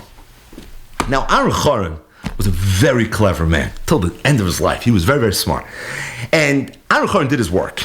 Before he went ahead and he published the Imrei Noyam, he verified that the tshuva from the Noida Yehuda was authentic. Now, let's appreciate something. You know, we live in a world right now where we have tshuvas Noida Yehuda on demand, right? So we have Madura Kama, we have Madura Tinyana. If you know the history, Shilas Tshuvas Noida Yehuda Madura Kama was printed in what year? Drum roll, 1776. That's when the first edition of Tshuvas Noida Yehuda, I don't know if it was July 4th, but 1776 is when the first Maduras, you want to know what the Yidden were doing in 1776. There's an answer. But our founding fathers. But 1776, that's the year that the first Madura of Tshuvas Noida Yehuda was printed. The second Madura was printed in 1811, many years after, almost 20 years after Noida Yehuda was nifter, by his son Rav Shmuel Landau. These Tshuvas, all of this excitement took place between the printing of Madura Kama and Madura Tinyana, which means this tshuva is obviously not a Madura Kama. We said it's in Madura Tinyana. It was put there by Reb Shmuel Landau. But at the time, this is not like a tshuva that you can find, in a sefer, because it hadn't been published yet. So who has the tshuva? Reb Tzvi Segel has the tshuva. Now, Aaron Choron had reached out to Tzvi Segel, and he asked him if he could send him the real tshuva. He sent it to him. But he was even smarter than that. He took the tshuva and he sent it to Prague. And he said, Yilamdenu Rabbeinu, is this authentic? He did Kiyum Shtaris, right? What's Kiyum Shtaris? Getting Dav Beis, Befanei Nechtav, Befanei Nechtav. He literally did a Kiyum Shtaris. And he asked him. And he gets back a letter that's signed by Reb Shmuel Landau, who's now the Rav of Prague, the Yehuda's son, Rabbi Yisrael Landau, who's another one to be the son, and Rabbi Elazar Flecklist about Tshuva Me'ahava. And they all say, B'fanenu nechtav, B'fanenu nechtav. This is 100% legit. This is a real Tshuva. So when he comes out now, and he's going to write Imrei Noyam, there's going to be no Bubba Mices over here. I know this is a real Tshuva. And he goes out, he puts it out, and he comes out guns blazing. But Rabbi Yitzchak Grieshaber, he went, and he wrote a response. His response was called Makel Noyam, right? So Imrei Noyam, Makel Noyam. You know what a Makel is? A Stecken Belaz. So he comes out with a Makel Noyam and he says, Azisa Stecken, Ayen Azisa Stecken. And he comes out with a Makel Noyam and he writes this rebuttal and he comes after Aaron Choron. Now, there was a little bit of history between Rabbi Yitzchak Grieshaber and the Choron. Choron is again, at that time, he wasn't Yotzel L'Tar B'Sra, but he's a left-leaning type of rabbi, a little too liberal for sure for the Hungarian Rabbanim. And Rabbi Yitzchak Grishaber, he's a frimme, an ehrliche. He's not budging one iota from the Messiah, right? Hamevin Yovin. That's the world that he comes from. And the bottom line is, they go at it a little bit, and he comes and he writes his Makol Noyim. And in the Makol Noyim, he said something shocking. In the Makol Noyim, he said that I want you to know. I also heard about this letter that was written by the Noda B'Yehuda to Reb Tzvi Hirsch-Segel. And I went to Prague, and I reached out to the Noda B'Yehuda. And ich hab gefragt, is it really true? And I told him all the reasons that I don't think this makes any sense. I was very disturbed by this psak. And I said, to me, this doesn't make any sense. And he said, the Noda B'Yehuda gave me a letter. And in the letter he said, I'm chayzer from my psak. I backed down. I retract my psak. And he said, do me a favor, I want you to be a shliach, and I want you to send this to Reb Tzvi Hirsch-Segel. Reb Tzvi Hirsch-Segel, I want you to send it to him. I want you to be a shliach, and you let him know that I was chayzer from the psak. And he writes in the Makol Noyim, I know what you're going to say. You're going to say, okay, so deliver the goods, right? Where is it? So he says, I have to be honest with you. Do it 2 copies. 1 copy, I sent the Temish of Eruv. I sent it to Reb Tzvi Hirsch-Segel. I don't know where it is. He wasn't alive anymore at the time, by the way, either. And he says, I don't even know what this is. Ich weiß nicht. And my copy got lost. So I don't have it. I can't prove it. I can't demonstrate it. But I'm telling you what exactly happened. And then he went ahead, and this was all included in the Makol Noyim. He lobbied all the Hungarian Rabbanim, and even outside of Hungary. Uberoshim Rav Mordechai Banet, the Malach Elikim Tzvakos. And Rav Mordechai Banet, too, came out very strongly on the side of Rav Yitzchak Grishaber. And he said, like the Pak Sheruv, that there's no way in the world that the Noda B'Yehuda was mata this sterlet fish. Now, to be clear, Rav Mordechai Banet never went so far as to say that the Noda B'Yehuda was chayzer. He didn't say that. He didn't have any evidence of that either.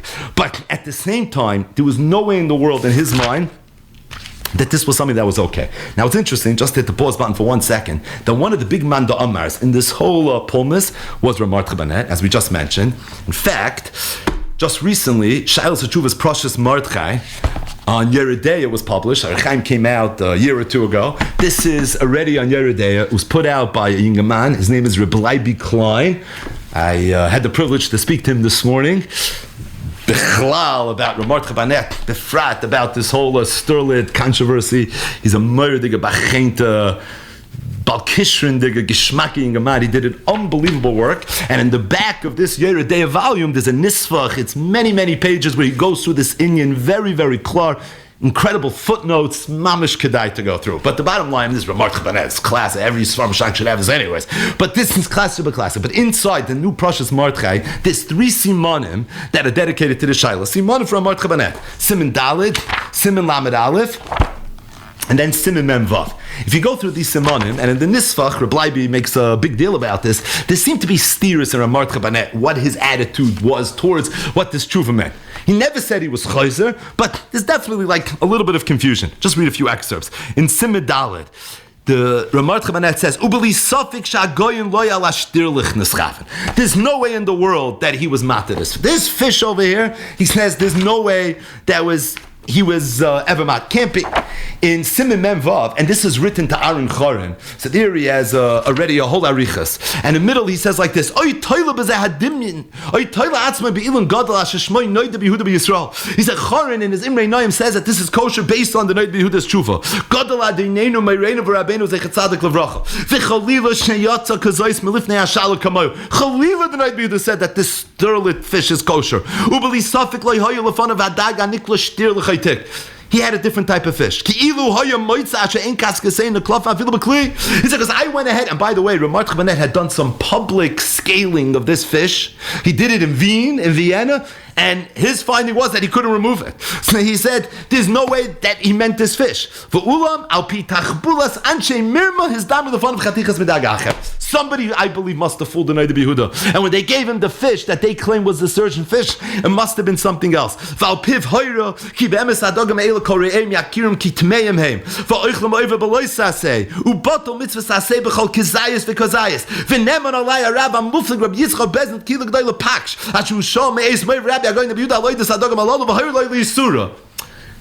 Here, so he was chayzer. All of the hachers will the Pharisees and Keni Surim Bekerev Yisrael. In other words, he's timing that Yehuda wasn't chayzer. He just acknowledged that he had gotten the wrong fish. So if davar neirois neflesi b'mufla mimeni ich taka atzmei lahalacha lemaisa, and he calls chorin a choyti umachti as a rabbim. He's mamish yirovim ben avat because he's allowing people to go ahead and eat this fish. So the bottom is Chorin writes this contrast, seemingly innocent. So I don't understand. Like, who are you to go connect with Nabi Yehuda? He's very disappointed. And he's like, what are you doing? And he says Nabi Yehuda, and I sent I got the original tshuva, and I sent it to, and Rabbi Yitzchak Grishaber, the Pak Sharuv, he rallies all the Rabbanu B'Rosh and Martcha Banet, and they all say, again, I don't know what happened over here. There's no way in the world Nabi Yehuda said this fish. Then Martcha Banet said that Nabi Yehuda was never matter. This fish, it must have been a different fish, or something must have gone on, right? Again, he didn't know. He was grappling a little bit. As a matter of fact, in Siman Lamed Aleph, this is one of the tshuvas. He says a loshev. Rabbi. By the way, was also a Talmud in Yehuda. He says, I feel like I don't know. I'm uncomfortable with what I'm doing here. But there's no way he meant this fish. But Rabbi Yitzchak Grishaber, the Pak Sharuv, he took it further. He said Yehuda was matter this fish, but then he went ahead and he was chayzer. So what did they do? What did Dayan do? Right, what do you do? You have a shayla like this. Now Yehuda wrote a tshuva. It sounds like he was matter the sturgeon. And now, years later, Yehuda's not alive anymore. It's fair, Segel's not alive anymore. There's no one alive today that can be makrish this, right? There's no one alive that could be makrish this. Now, all of a sudden, you have Rabbanim that say it never happened. These are real Rabbanim. So what are you supposed to do? So, what would you do? You go back to the source, right? So they decided, you know what's going to be machriya? We're going to go back to Prague. And we're going to ask Reb Shmuel Landau, who was literally the ben that was Memala Mokum Avoisav. And let's hear what he has to say in terms of how exactly this went down. And Baruch Hashem, Reb Shmuel Landau was good to us because he took his response to this whole question that was asked to him, and he incorporated it in Tshuvas Naidi Yehuda. And if you take a look at Tshuvas Naidi Yehuda Madura Tinyana, it's the very next siman. So the Tshuva of the Naidi Yehuda himself is Siman Chav Ches. This is Siman Chav Tes. And just a little warning, this is not for the faint of heart. Says Reb Shmuel Landau. He's writing, L'chvoid HaRav HaMufla Rabbi Yitzchak of Bezdin B'Kila Kedosha Paksh. Mechtovei Hanam Higiyani. I received your letter. Vine Hiksha Lishal Mimeni Davar. He asked something very difficult of me. Lahachnes Atzmi B'Davar Asher B'Machloikis Shnuya. To get involved in a Machloikis. Vani B'Reich Min a Machloikis. I always run away from a Machloikis. Lahachnes Atzmi. Now you expect me to get involved? I'll never do that. He said, besides, I'm reading the pamphlets. This is a fascinating idea. Again, we're talking about Gedolei Yisrael, so we have to be careful. But this is a fascinating idea. Sometimes you have a fight and it looks like it's not even about, right, just about who's right and who's wrong, right? Midas HaNitzuach. Sometimes fights just take on a life of their own. And he says, I'm schmecking a little. It's on the spectrum of Midas HaNitzuach.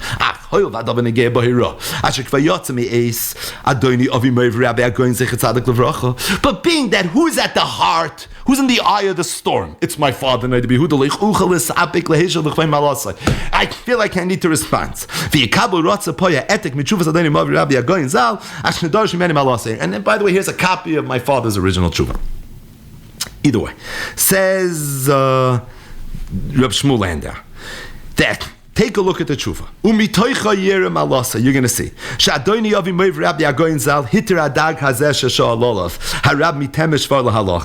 That the fish that my father paskin his mother was the fish that the Temesh of a Rav sent him. It was that fish. It's the fish. It's the sterlet. It's the sturgeon fish. Shekol dag shekaskasav niklofim in oray they shriya b'mei efesh shekarin loig. Oyal yudei pula acheres. I don't care how you remove it. Shapin ikram kaskasav utar.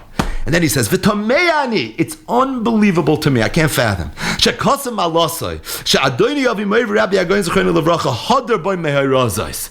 You claim that my father was chayzer. V'tziva malosai, and he instructed you l'shleach igeres hadrana to take his retraction and send it la Rav Mitemeshvar. Yimchol malosai. You should forgive me. Shedava zehu sheker muchlet. What you're saying is a flat out lie. V'yodua lakoil. Everybody knows. Goydel tzidkosoi shel adoini avi meiv Rabbi Agoin Zechron Levracha. Everyone knows what a tzaddik my father was. V'yamar v'zarz b'mlachas haksiva. And not just that, he wrote all day, every day. V'lama like kasa Why would he have not sent the letter back to its original source?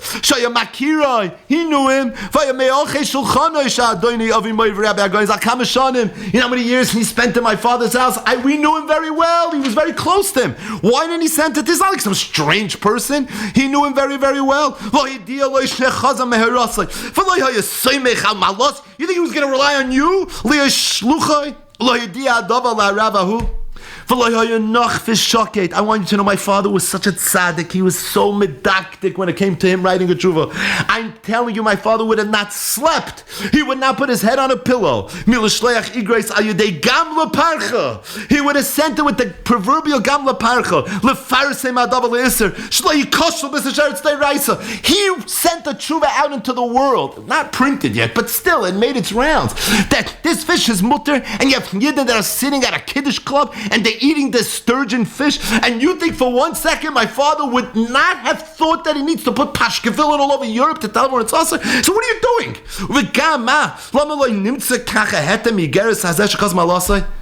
Where's the letter? Where's the letter? Where's the letter? Oh, you got lost in the mail? Come on. Where's the letter? So I want to tell you another thing.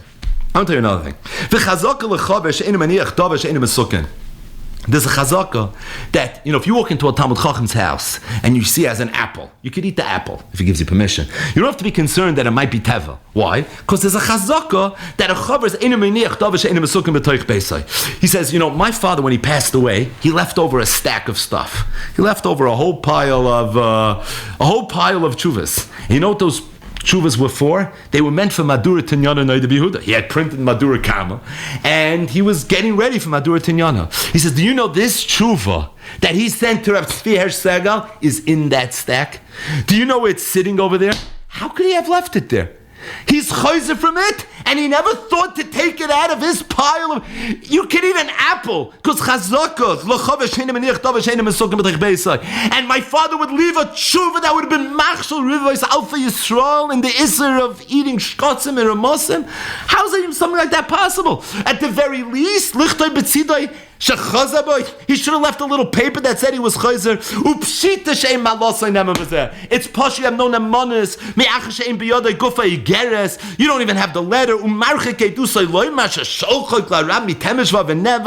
Come on. He said not just that. I never heard from Tzvi Hersh Segal. He never told us Kehila that. So Elamai, he never either got it. Kol zehu lemoifis shekvoid malosay sheker ono b'shem adoni avi moiv Rabbi Agrain Zechron Levracha. He says, what he's telling me is not true. This is 100% a lie.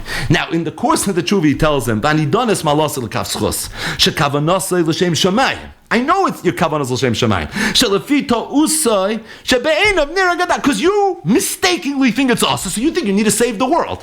But I'm telling you right now, my father was good at learning. My father did the work. He did the experiment. If he was comfortable with the sturgeon, I'm telling you, you have nothing to worry about. This is something that's very okay. There's a lot of Torah in this tshuva as well. It's a few pages long. And one of the things that comes up is that, believe it or not, there's a Pri Chadash that quotes a certain fish called the Ishtarian. And he says, B'Shem de Ramban and B'Shem Rabbeinu Tam, that fish, the only way you were able to remove the kaskasin was if you boiled it in hot water. And he says that if you boil it in hot water, this is quoting the Ramban and Rabbeinu Tam, it's going to be okay. So Shmuel Landau tells him that there's a Pri Chadash. My father didn't bring this Pri Chadash for some reason, but there's a Pri Chadash that says B'Shem de Ramban. So the Ramban himself, HaPesha Os's Lashon is Hu HaPesha Iter. He himself said it's mutter. So this whole Chiddush and my father really is a Mefurish Ramban. Now, it seems that there was a little bit of a tumult there. If the Eshtarian was really the sturgeon, it's not the sturgeon. This is just for a little, just a milsa de bedichasa in middles. He tells him like this. He says, I want to, ukeisani oimer, ma shedima malosai, shahadag shtirul, shehita Rav Me'arad, that this, that Aaron Chorin, at the time he's the Rav Me'arad, things would change. But at the time, he's the Rav Me'arad. What he went ahead and he wrote, Shemat Shadim Malosai is hu anika b'loshen Latin Ishtarian. Loi kein hu. He says, Vanichi pasti b'sifri Chachmei HaTeva. He said, I did a lot of research. I went through some Chachmei HaTeva. I went through some science books. V'roisni b'sefer echad, shechi be'roife Yehudi. There's a Jewish doctor, obviously. Mitoshvei Kila Kedosha Berlin, who lives in Berlin. Ashisham b'tsuyor and kol minei dagim, kotam v'gadol. He has pictures of all the fish, little fish and big fish. Sham hu mitzuyon b'mareyem, v'tavnisan, b'gvanim shoynim, different colors, kifi shehem b'chayim.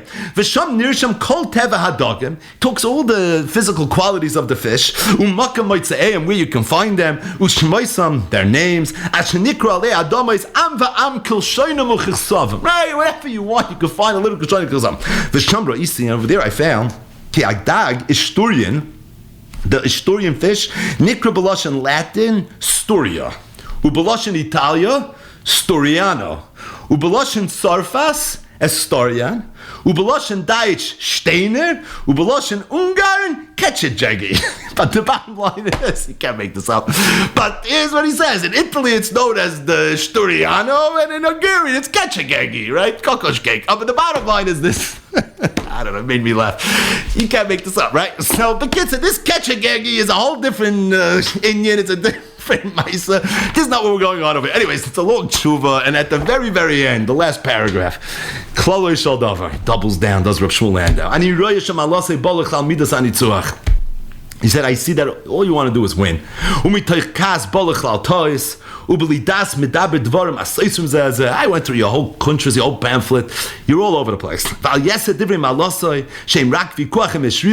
relates to, you're saying certain things about your Baal Plukta, right? You didn't like Choron. I'm not coming to defend Choron. I don't know him. I'm coming to defend Adoni, Avi, Meiri, V'Rabbi, Agoyin, Zechron, Olevracha. Hashem, Allah say, hey, is litchais dvar b'kash.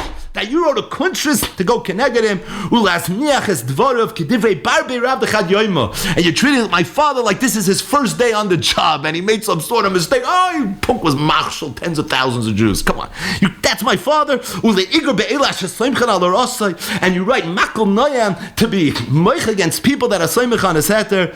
This is not something that you can do. Skipping a little bit. Umashem alasei kois sheish chil Hashem. This is the sharpest part of the tshuva. He says that you're saying there's a chil Hashem. People are eating this fish chil Hashem. I want you to know. Hine yoyse v'yoyse yesh chil Hashem. Em amoyin am roim sherabu amachloikes. He said there's not such a chil Hashem if some people are going to eat the sturgeon fish. The chil Hashem is coming from all this fighting. So why should people, the innocent onlooker who doesn't know the sugya, think that the Torah is two Torahs? Said Reb Shmuel Landau. There's no chil Hashem. Even though it was always also. No, so Rebbe Bezdina was not the Shem. My father Bezdina was not the sturgeon. I don't think that's a kiddush. Hashem. Ukayaytzet varim harbe. Ubefrak bedavish leihukva leisam me'olam. It's like you have a tshuva, the Rambam said it's awesome. No one said it's awesome. People didn't eat it. We don't even know why. Ubefrat said Reb Shmuel Landau, Bizman hazeh. We're covered at Torah is weakening. This is how scholars raging right now. This is the late 1798, 1799. It's that era. If onlookers see two Jews fighting, Bevadai, there's no question in the world. You know what's going to come out from there? This is going to be such a... The Chil Hashem is not that there are Jews being soymech on a Noida B'Yehuda. The Chil Hashem is that Jews are fighting. That's the Chil Hashem. And you have to stop fighting. Don't talk about Chil Hashem. That's where it's going down. Then he tells him, listen, if you want to go ahead and you want to be machmer, be machmer. And if you want to paskin in your kehila, l'chumra, be paskin l'chumra, ulaharish kol onus. But to go ahead and lashmir kol berabim, ulisloinen al amatirin, lo yanois gevura. That's not a proclamation of strength. That's not okay. Vashem yavarach esami b'shalom, liyos noichem zelazeh b'halacha, umeis Hashem yisabracha, v'yesha b'shalva b'simcha b'menucha, v'yishma ba'olei kol tzvacha. Ayhavoi hatorid roivitz tachas masoi, akotin Shmuel Segal Landau, Ben Agoyin, Rabbi Cheskel Zecher Tzadik Levrach. Epic tshuva. Madura Tinyana Yeridei Simchav Tes. Lamaisnu Rabbi Yitzchak Grishaber was very disappointed that Rabbi Shmuel Landau was choshen him, that he made up this retraction. He writes another letter to Rabbi Shmuel Landau. Shmuel Landau didn't back down. He didn't back down, and he doubled down. It's the next tshuva, it's Simon Lam. It's all printed in Shulin Yehuda. Shulin Landau wanted this to be printed. And he came down very, very strong. He said, my father held it was mutter, and without a question, this is the way it is. You know, Rabbi Yitzchak Grisaba also wrote a letter to Rabbi Elazar Fleckless, right? Again, together with Shmuel Landau. They were running the city of Prague, and they were the two greatest Talmidei Yehuda. And it's printed in Chelik Gimel of Shailas Shuvas Tshuva Me'ahava. It's Tshuva Shin Chav Tes. I'm not going to go through it, but Rabbi Elazar Fleckless essentially came out the same exact way Rabbi Shmuel Landau came out. As a matter of fact, in the last line, nobody wrote more poetically than the Tshuva Me'ahava. Could be literally nobody.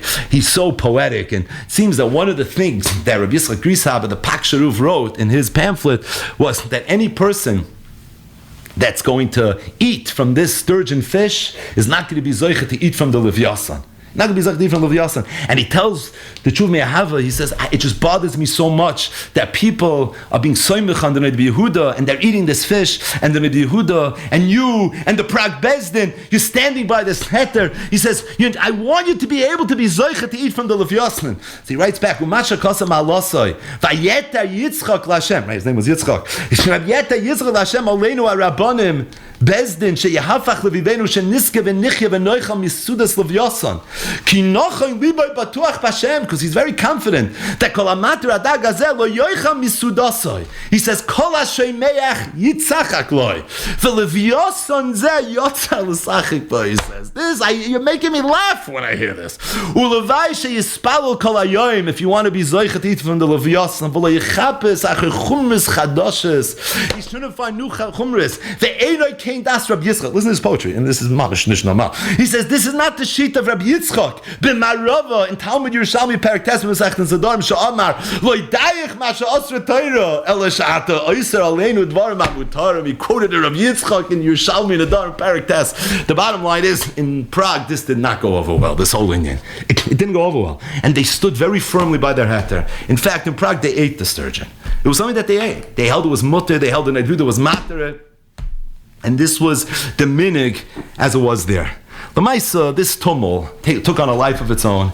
And Lamaisa, Nimnu V'gamru, being that it was, being led, again, the one in the trenches the most was the Pak Sharuv.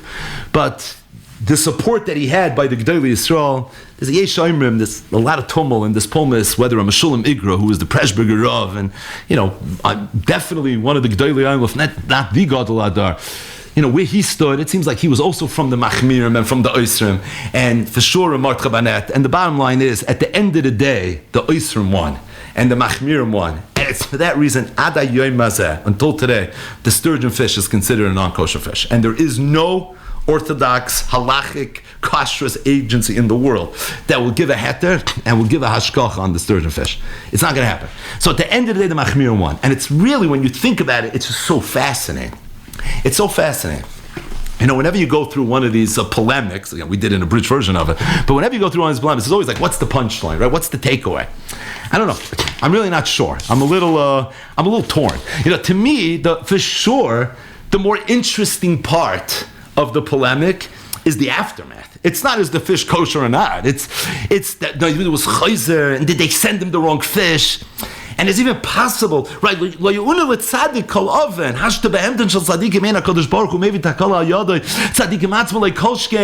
Rabbeinu Tam, but this is for sure the way it is. So is there mokum to say that there were literally kihilois kedoshas of Jews that were eating non-kosher fish based on a psak of the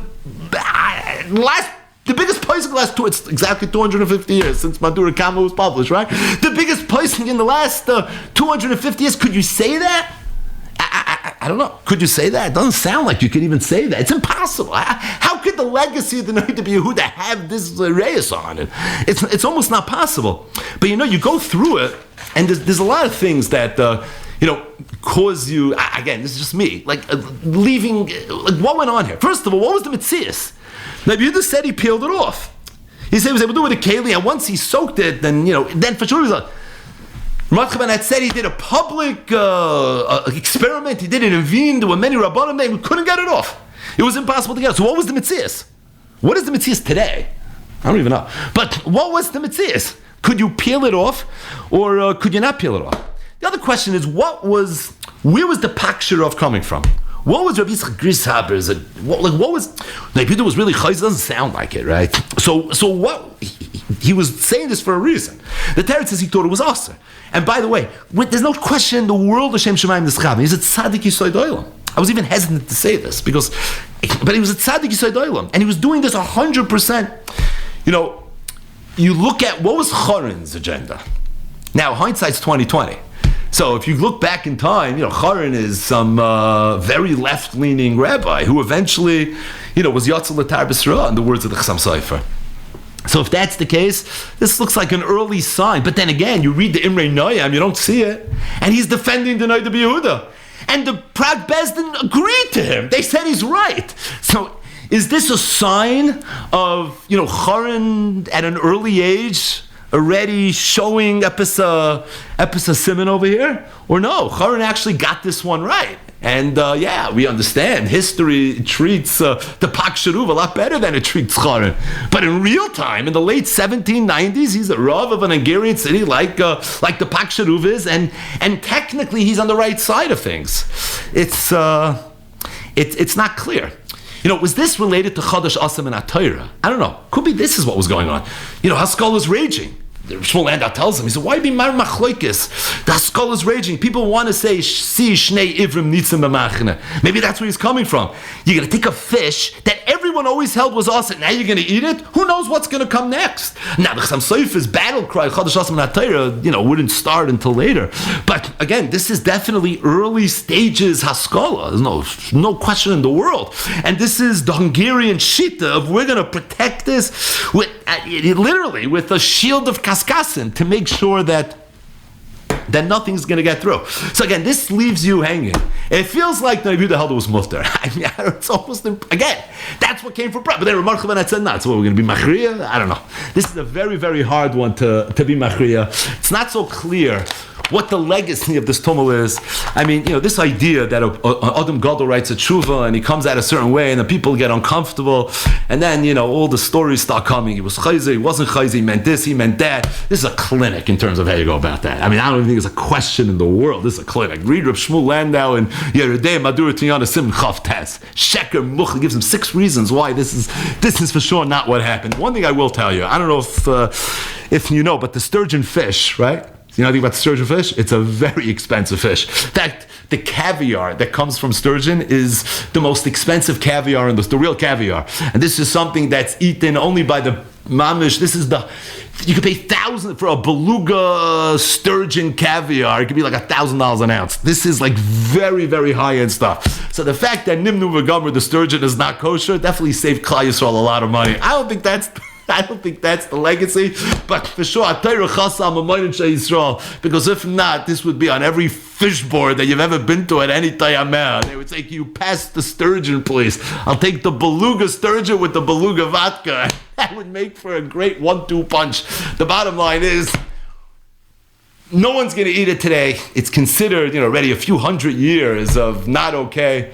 Mice in Prague, they ate it. A fascinating topic, and I think an appropriate way to end Perek Elu Trefus. So again, Hadron Allah Elu Trefus.